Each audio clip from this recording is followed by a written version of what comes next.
ఆ ప్రశ్నలన్నీ ఇవే రేపు నిన్ను అడగడం జరుగుతుంది. ఇవి తీసుకో. అలాగే ప్రశ్నలన్నీ బాగా బట్టి పట్టు, ఎందుకంటే నీకు ఒక్క అంకె కూడా తగ్గడానికి వీల్లేదు.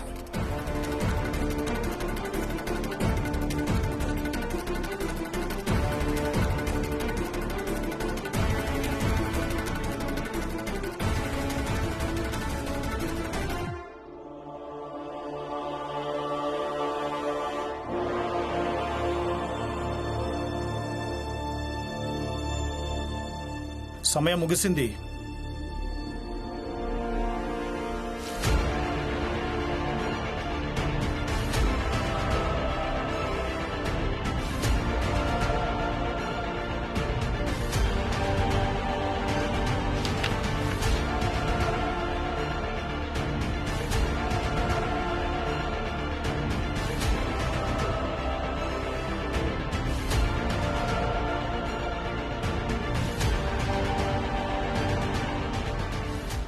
ఆజ్ఞ మహారాజా. ఇద్దరి పత్రాలను జాగ్రత్తగా పరిశీలించండి. అలాగే నాకు తెలియచేయండి 100లో నుండి ఎవరికి ఎన్ని అంకెలు లభించాయో అనేది.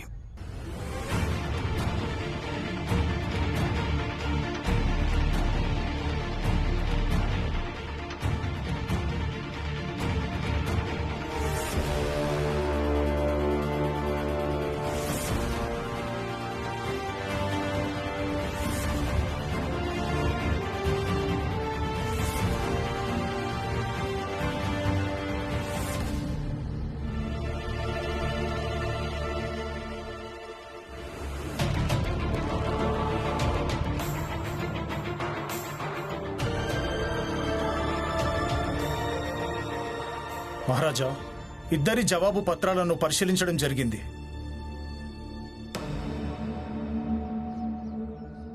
ఇద్దరిలోంచి ఒకరికి మొత్తానికి మొత్తం అంటే 100లోంచి 100 అంకెలు లభించాయి.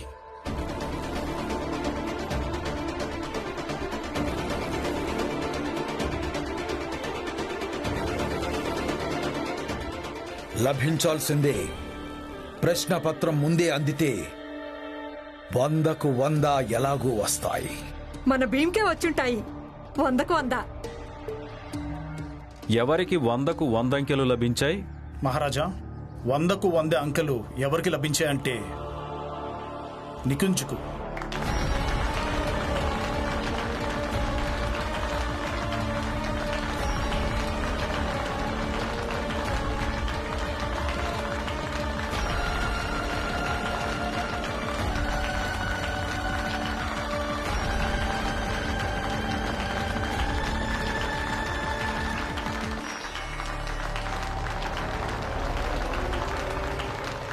ఇక భీమరావుకు లభించినవి 98.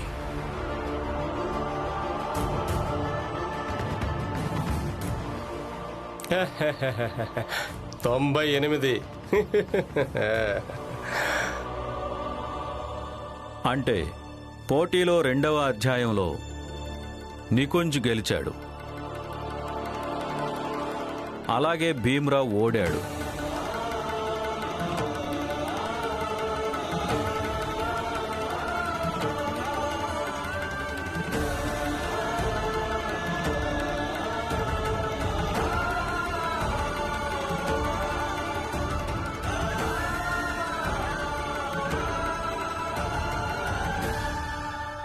పోటీలోని ఒక అధ్యాయంలో భీమరావు గెలిచాడు, అలాగే ఒక అధ్యాయంలో నికుంజ్ గెలిచాడు. ఇప్పుడు ఇద్దరూ సమానంగా ఉన్నారు. ఇక పోటీలోని చివరి అలాగే ఆఖరి అధ్యాయం రేపు ఉదయం ఉంటుంది. ఇక మీరందరూ ఈ దర్బారుకి రేపు ఉదయం సూర్యోదయానికి ముందే రావాలి. భీమరావు, నికుంజ్, మీరిద్దరూ సూర్యోదయం తర్వాత రావాలి. అలాగే మహారాజా. కానీ మహారాజా, ఆఖరి అధ్యాయంలో ఏముంటుంది? ప్రచండదేవ్, ఏమైనా జరగొచ్చు. మీరిద్దరూ సిద్ధంగా ఉండండి. అన్నట్టు గుర్తుపెట్టుకోండి, మీరిద్దరూ విడివిడిగా అలాగే ఒంటరిగా రావాలి. ఎవ్వరితోనూ కలిసి రాకూడదు. అలాగే.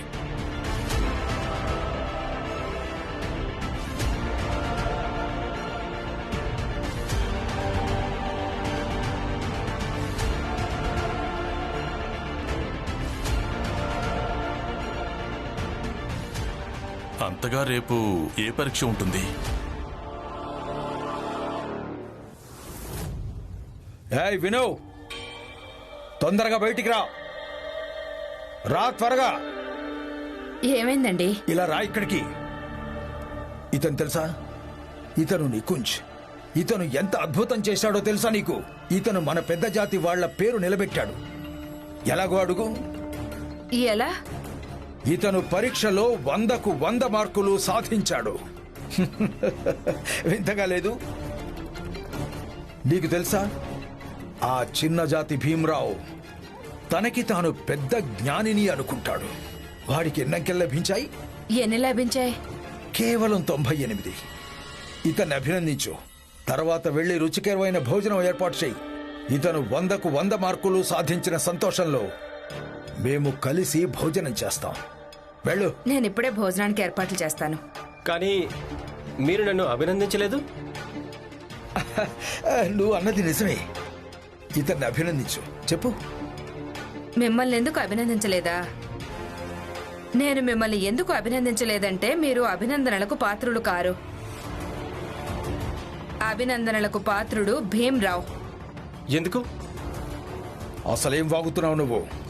నేనేం వాగడం లేదండి. నేను చెప్పింది పూర్తిగా నిజం.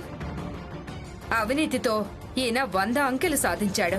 ఇక భీమ్రావ్ నిజాయితీతో 98 అంకెలు సాధించాడు. ఇక నిజాయితీ సాధించిన 1 అంకె కూడా అవినీతితో సాధించిన 100 అంకెల కంటే కూడా పెద్దదే అవుతుంది. నేను నోరు మూసుకునే ఉన్నాను. అలాగే నోరు మూసుకునే లోపలికి వెళ్తున్నాను. నీ నోరు చాలా ఎక్కువగా. నీ నోటికి హద్దు ఆపు లేకుండా పోయింది. నీకు బుద్ధి చెప్పక తప్పదు. రా. అరే ఏంటి మీరేం చేస్తున్నారు? వదలండి. నన్ను కొట్టకండి. వద్దు, కొట్టకండి. నన్ను కొట్టొద్దు. ఏంటి రామ్జీ, గొప్పలు చెప్పుకొని తిరుగుతుంటావు కదా. నా కొడుకు ప్రపంచంలోనే అందరికంటే విజ్ఞాని అని 98తోనే ఆగిపోయాడు. కానీ నికుంజ్ 100కు 100 సాధించాడు. పైగా రేపు మహారాజు ఏం చేయబోతున్నాడో తెలియదు. కానీ ఆయన ఏం చేయించినా సరే ఓడిపోయేది భీమ్రావే. అందరూ వినండి. రేపు సాయంత్రం భోజనం అందరికీ నా తరపున నా కొడుకు గెలిచినా పెడతాను, అలాగే ఓడినా పెడతాను. బాగుంది, చాలా బాగుంది. ఓడిపోయినా సరే మీ కొడుకు భీమ్ ఎంత గొప్పవాడో అని వీళ్ళందరికీ రుజువు చేయడం కోసం మాత్రమే వీళ్ళందరికీ భోజనాలు పెడతారా? అవును, గొప్పవాడే. ఆ పోటీలో అంకెలు తక్కువ వచ్చాయి అంటే దానికి అర్థం వాడు బలహీనుడని కాదు. అన్నట్టు రేపు ఇంకా మిగిలి ఉంది కదా. భీమ్ నిజాయితీ గలవాడు. అలాగే నిజాయితీ గలవాళ్లకే చివరికి గెలుపు సొంతం అవుతుంది. అది చూద్దాం.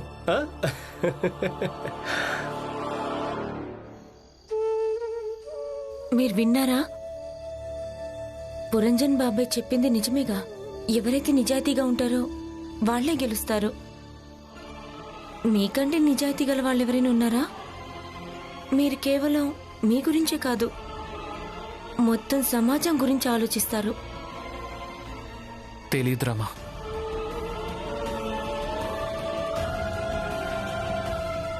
రేపటి ఉదయం నా కోసం ఏం తీసుకుని వస్తుందో ఏమో. ఒకవేళ రేపు నాకు ఆర్థిక సహాయం లభించలేదనుకోరమా, ఇక నేను తర్వాత చదువుకోలేను. పైగా మనకు ఇది కూడా తెలీదు, మహారాజు రేపు ఏం పరీక్ష పెట్టబోతున్నారో. నాకు చాలా భయంగా కూడా ఉంది. అదే, ఆ విషయం గురించి నాకు భయంగా ఉంది. మహారాజు గారు రేపేం చేయమని చెప్తారో ఏంటో.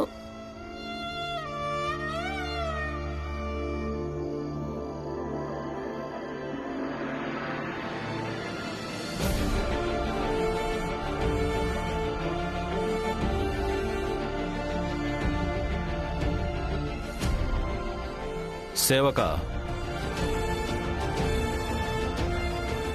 చెప్పండి మహారాజా. బరోడా రాజ్యానికి చెందిన న్యాయ పుస్తకాన్ని తీసుకురా. మీ ఆజ్ఞ మహారాజా.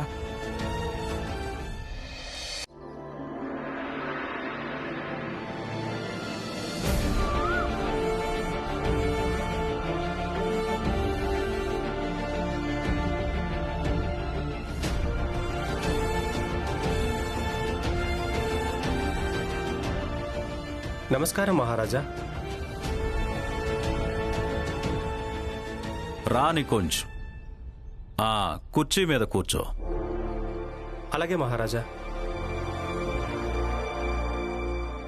ఈ సమయంలో నీ ఎదురుగా బరోడా రాజ్య నియమావళి ఉంది. ఇది మా బరోడా సామ్రాజ్యానికి ఆధారం. ఇందులో 35 నియమాలున్నాయి. ఈ నియమాలను జాగ్రత్తగా చదువు. వాటిని నువ్వు గుర్తు చేసుకో. ఇక ఆ తర్వాత ఆ పుస్తకాన్ని మూసివేసి ఆ నియమాలను రాయి. ఇక ఇదంతా నువ్వు నిర్ణీత సమయంలోనే పూర్తి చెయ్యాలి. అలాగే మహారాజా.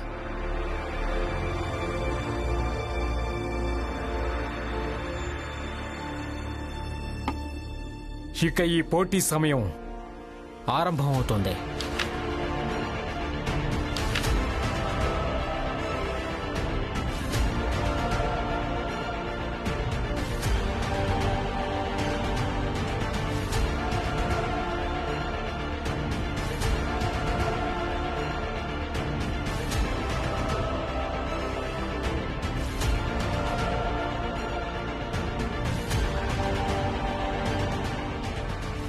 ఈ భీమ్ ఎందుకు రాలేదు? రామ్జీ, నేను బయటికెళ్ళి భీమ్ ఎక్కడున్నాడో చూసొస్తాను. వద్దు. భీమును వెతకడానికి ఎవ్వరూ వెళ్లడానికి వీల్లేదు. భీమ్కు ఈ విషయం తెలుసుండి తీరాలి. ఒకవేళ జీవితంలో ఏదైనా సాధించాలంటే ప్రతి చోటకి సమయానికి చేరుకోవడం చాలా ముఖ్యమని. అసలు ఏ వ్యక్తి సమయానికి కట్టుబడి ఉండడో తను జీవితంలో ఏం చేయగలడు?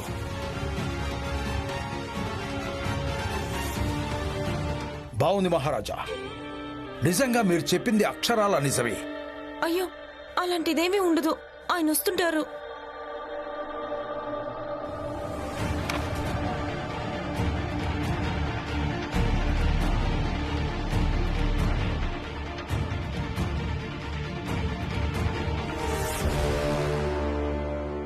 మామయ్య, కొంచెం ఎక్కువ ఆలస్యమే అవుతుంది. నేను వెళ్ళి చూసొస్తాను. ఆగండి. ఎవరు ఎక్కడికి వెళ్ళడానికి వీల్లేదు. మహారాజు గారు ఏం చెప్పారో వినలేదా?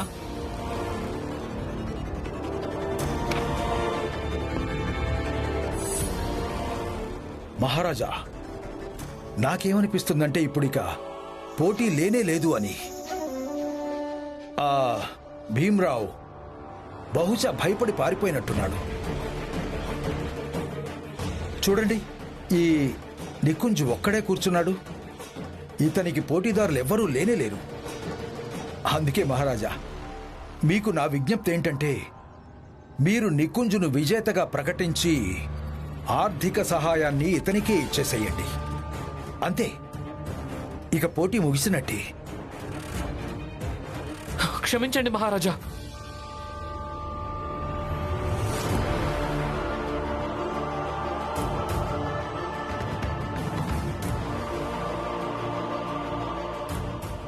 నన్ను క్షమించండి మహారాజా, నేను రావడం ఆలస్యమైంది. భీమ్, అక్కడొక పుస్తకం ఉంది.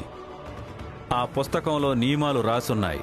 ఆ నియమాలను వెంటనే గుర్తు చేసుకుని తర్వాత ఆ నియమాలను రాయి. ఇక ఎంత సమయం మిగిలి ఉందో అంతే ఇవ్వటం జరుగుతుంది. ఎవరు ఎక్కువ నియమాలను రాస్తారో వాళ్ళని ఈ పోటీలో విజేతగా ప్రకటించడం జరుగుతుంది. అలాగే.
ఆగండి.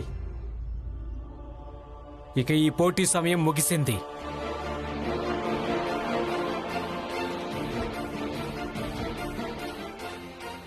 నికుంజ్, నువ్వు ఎన్ని నియమాలు రాశావు చెప్పు. మహారాజా 22.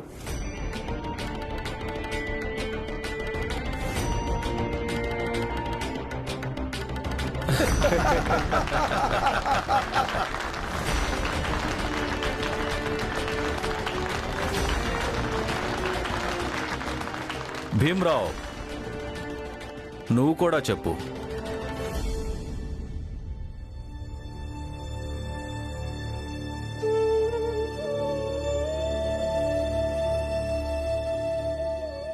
నేను నియమాలన్నీ చదివాను మహారాజా, కానీ సమయం తక్కువగా ఉన్న కారణంగా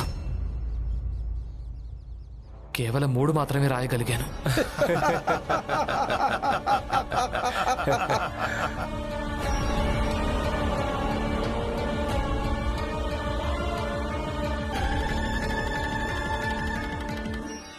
కానీ మీరు రావడం ఎందుకు ఆలస్యమైంది? హాగురామా, తర్వాత విషయం అడిగి తెలుసుకో. మేమంతా ఇక్కడికి ఎందుకు వచ్చామంటే ఆర్థిక సహాయం ఎవరికి లభిస్తుంది ఆ ప్రకటన మహారాజు నోటి నుంచి వినడానికి. మహారాజా, ఇక మీరు నికుంజును విజేతగా ప్రకటించి ఈ పోటీకి ముగింపు పలకండి మహారాజా. బాబు భీమ్, మహారాజ్ గారికి చెప్పొచ్చుగా నువ్వు రావడం ఎందుకు ఆలస్యమైందో చెప్పు.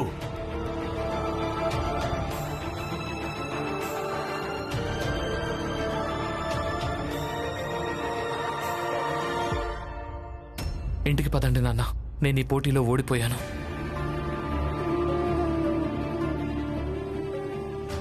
కానీ భీమ్ బాబు, నీకు అసలు ఇంత ఆలస్యం ఎందుకండి? ఎక్కడ ఆగిపోయావు? బాబాయ్, ఆలస్యం ఎందుకయిందో, ఎలా అయిందో అది ఇప్పుడు చెప్పటం వల్ల ఎలాంటి ప్రయోజనం లేదు. నేను ఈ పోటీలో ఓడిపోయాను. ఇక ఓటమికి ఎలాంటి సంజాయిషి ఉండదు. ఇది మాత్రం నిజం. నేను ఇక ముందు చదువుకోలేను. ఇంటికి పదండి. భీమ్రావ్, వెళ్ళడానికి అంత తొందరే ఉంది? ఇప్పుడు మహారాజు విజేత పేరును ప్రకటిస్తాడు కదా, విన్న తర్వాత వెళ్ళు.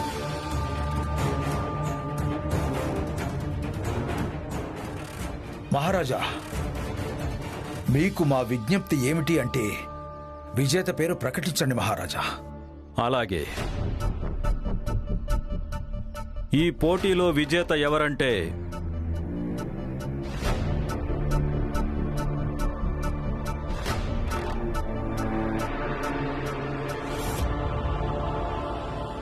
భీమ్రావ్ అంబేద్కర్.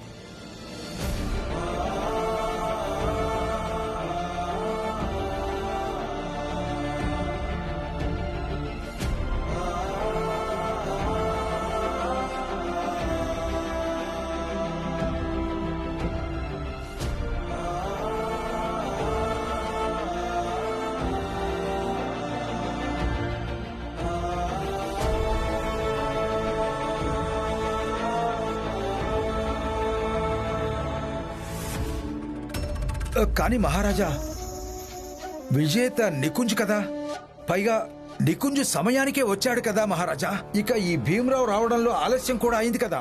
ప్రచండదేవ్,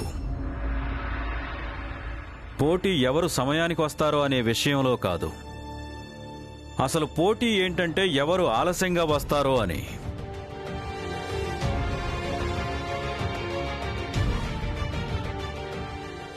దీనికి అర్థమేంటి మహారాజా? నికుంజ్, గుర్తు చేసుకో, నువ్వు ఇక్కడికి వస్తున్నప్పుడు అప్పుడు నీకొక గాయపడిన వ్యక్తి కనిపించలేదా?